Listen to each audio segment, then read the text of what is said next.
নমস্কাৰ সকলোকে মোৰ টিপুৰগড় ঘৰখনৰ পৰা সকলোকে স্বাগতম জনালোঁ। আজিৰ ভিডিঅ'টো ষ্টাৰ্ট কৰিছোঁ ৰাতিপুৱাৰ পৰা দেই। এয়া গা পা ধুই অকণমান ফেনৰ তলতে ৰৈছিলোঁ। তাৰপিছত দেখিলোঁ শহুৰ পাপা অকণমান ওলাইছে, যিহেতু তেখেত হাৰ্ট পেচেণ্ট হয়। হাৰ্টৰ ডাঙৰ এটা তেওঁৰ অপাৰেশ্যন কৰা হৈছিলে। তেওঁ মাজে মাজে ডক্টৰৰ ওচৰত চেকআপত যায়, সেইকাৰণে শাহুমাক লৈ তেওঁ নিজে অৱশ্যে গৈছিলে এটা ইনজেকশ্যন ল'বলৈ। তেওঁৰ যিহেতু হাৰ্টৰ অপাৰেশ্যন হৈছিলে, বাইপাছ চাৰ্জাৰী। তাৰপিছত মই ভাবিলোঁ ব্ৰেকফাষ্টটো কৰোঁ, নিজে বনালোঁ। এয়া লুচি আৰু মায়ে মটৰ ঘুগনি বনাই থৈ গৈছিলে। তাৰপিছত লুচিখিনি বেলিলোঁ, অলপমান চাহ বনালোঁ, কাৰণ এবাৰ মায়ে চাহ খোৱালে বাৰু ৰাতিপুৱাই, কিন্তু সেই চাহকাপ মোৰ পচন্দৰ নাছিলে। সেইকাৰণে মোৰ নিজৰ পচন্দৰ ধুনীয়াকৈ একাপ গাখীৰ চাহ বনালোঁ। ষ্ট্ৰং একাপ চাহ বনালোঁ দেই। তাতে ইলাচি অকণমান দিলোঁ আৰু গাখীৰ দি একদম মজাছে চাহকাপ বনালোঁ। তাৰপিছত এই ফুলা লুচি বনাম বুলি দেখিছেনে, তেলত দিলোঁ আৰু ফুলিয়ে গ'ল কিন্তু দেই।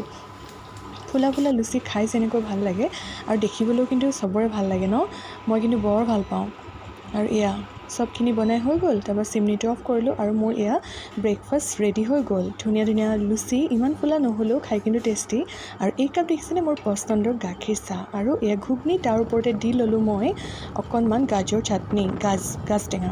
তাৰপিছত ওলালোঁ এয়া অকণমান বজাৰলৈ বুলি, টাউনলৈ। হাজবেণ্ডৰ লগত আজি গাড়ীত অহা নাই, অকণমান বাইকতে আহিলোঁ। তাৰপাছত ধুনীয়াকৈ অকণমান শ্বপিঙো কৰিলোঁ, কিবাকিবি সৰু সুৰা। তাৰপাছত মা কালী মন্দিৰত সোমালোঁ।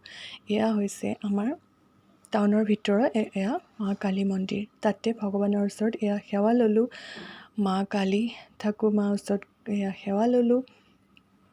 কালী মাৰ ওচৰত সেৱা লৈ মেলি বৰ মনটো ভাল লাগিলে।